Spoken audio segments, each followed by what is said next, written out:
originally scheduled with.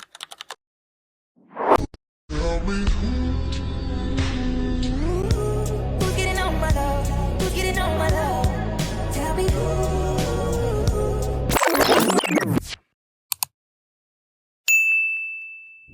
Was like experienced, like she had like 4+ years of experience, but they ended up having to reschedule me at the last minute, and I was like, okay, cool, because like I trusted them, because like I've never had like a bad experience with them before, so I was like, okay, well, that's cool. Bad decision I ever made in my life. Bad decision.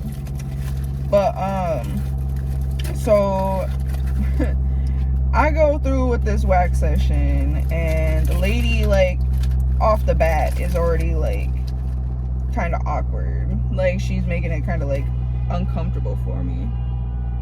They laid on the damn excessive floor about it. But so yeah, so she was like, I don't know, she was definitely like newer, like, and so I don't really be focusing on like them ripping my fucking hair out. So I go through with the set throughout this whole session, mind you. Yeah, just to make you feel comfortable. And so like typically like, or like, so like I sat there and I just like let her do her thing, whatever the case may be. And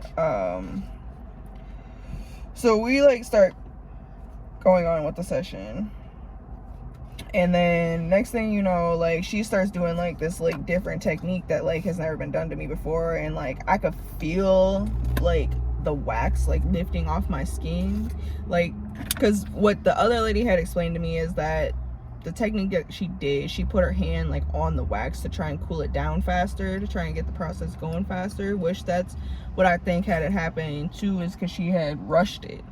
Instead of just taking care of me, she rushed it.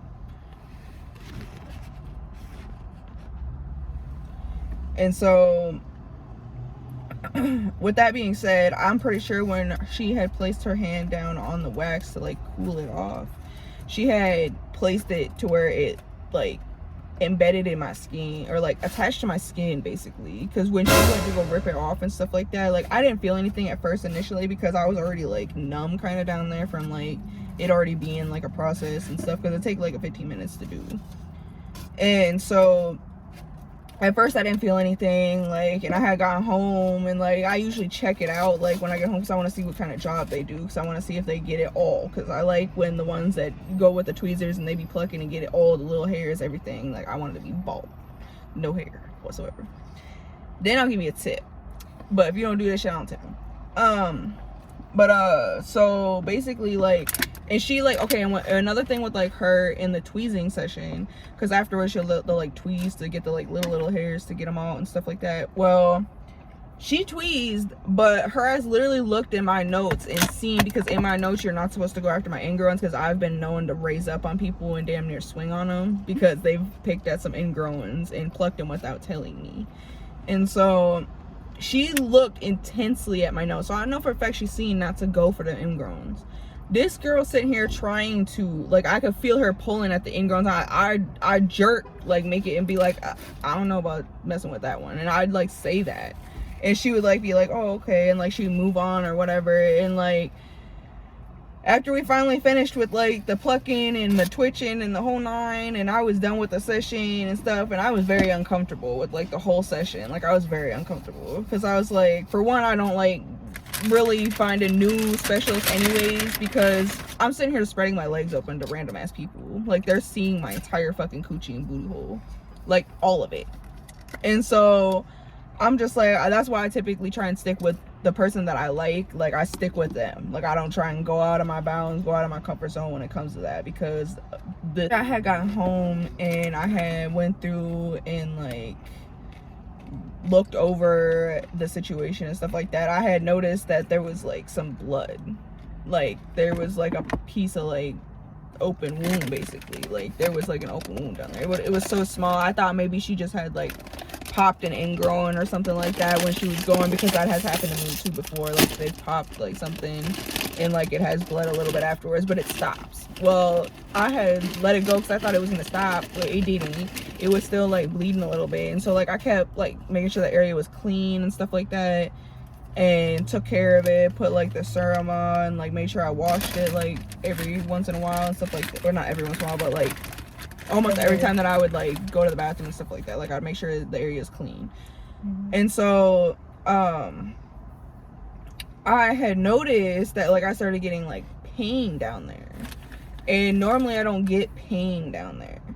And so I was like kind of looking at it, and I had noticed like these little bumps start forming, and I panicked because knowing this one, she overthinks too damn much and immediately goes to the worst case scenario. And so I was like, okay, well, I pushed it off on telling her for I think like a day or two, because I was thinking maybe it was just like, you know, it was just irritating, it'd go away. Well, it didn't go away, and it started getting worse. And so like after like the third day, I finally told her, and I was like, you know, like I think that she may have torn something or gave me like, or something went wrong with the. So this obviously isn't actually a picture of hers, but this is pretty much what it looked like. Because I've been in pain, like it's been hurting, and like it progressively gets worse.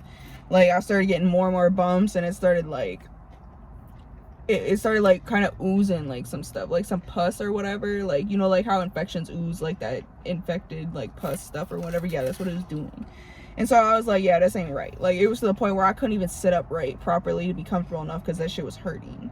And I had told her and stuff like that, and we had talked about it. We ended up going to the hospital and stuff because I went back to the wax specialist people and had them look over it, because I was like, something ain't right, like y'all did something wrong or something. And they're like, oh yeah, she definitely like lifted some skin and like you got an infection from it. Well, they didn't say the infection part, but the doctor said I got an infection from it.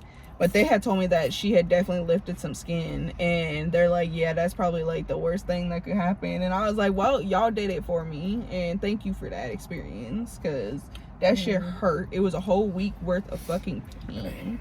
And the fucking, when I went to the hospital, they were like, yeah, it's an infection, and they said you did get like burned initially, it just turned into an infection. And I was like, well, that's about a bitch. Yeah, what?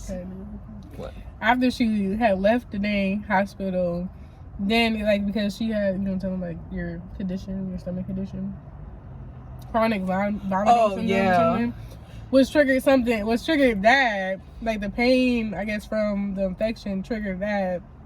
And then like, yeah, because so this is something new I just found out too about myself, because I have like typically CVS is what they call it, but it's like chronic vomiting syndrome.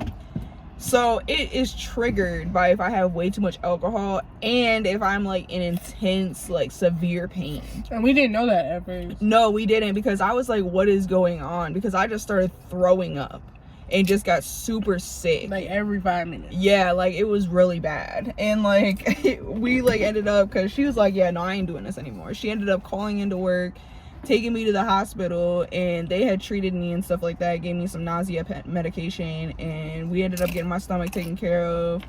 They had like because we even asked them if it had anything to do with like the infection, to maybe see if it got like inside my body, and my body started reacting to it like badly, and I started getting like, you know, sick from it. And so we asked them about that, and they said no, it can't be that, it's just like your CVS basically is what they said.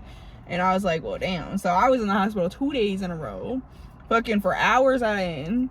I was sick of the hospital. I'm tired of the hospital. I hate hospitals. Like I cannot. I do not. I have to be damn near dragged to go into the hospital, because I will not go. I refuse.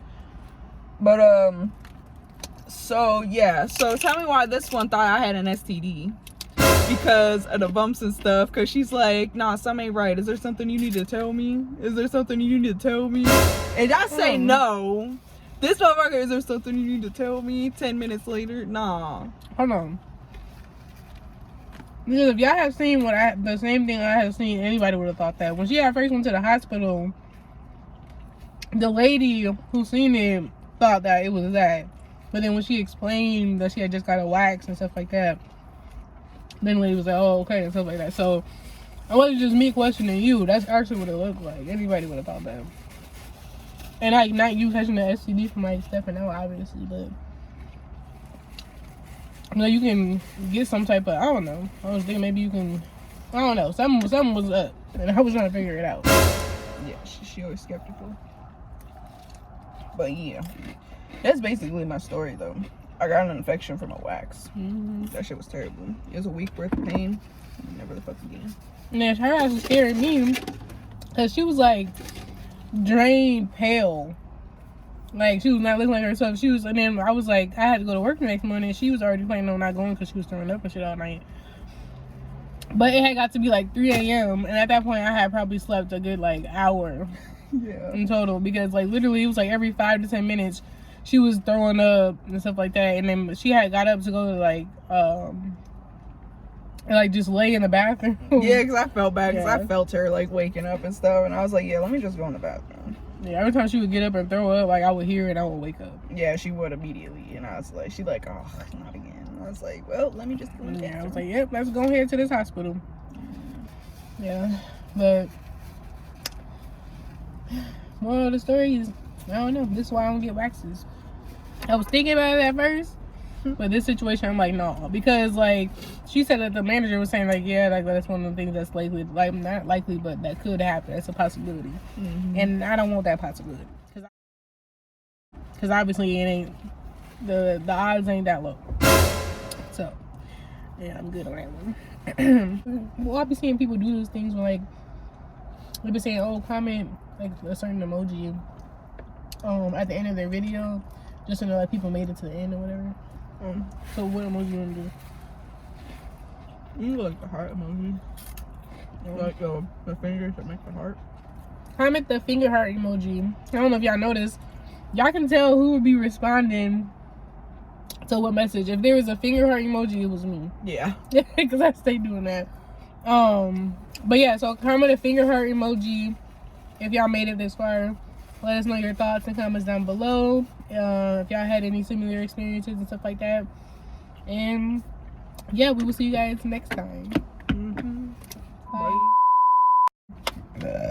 Sir, you won't keep that in there.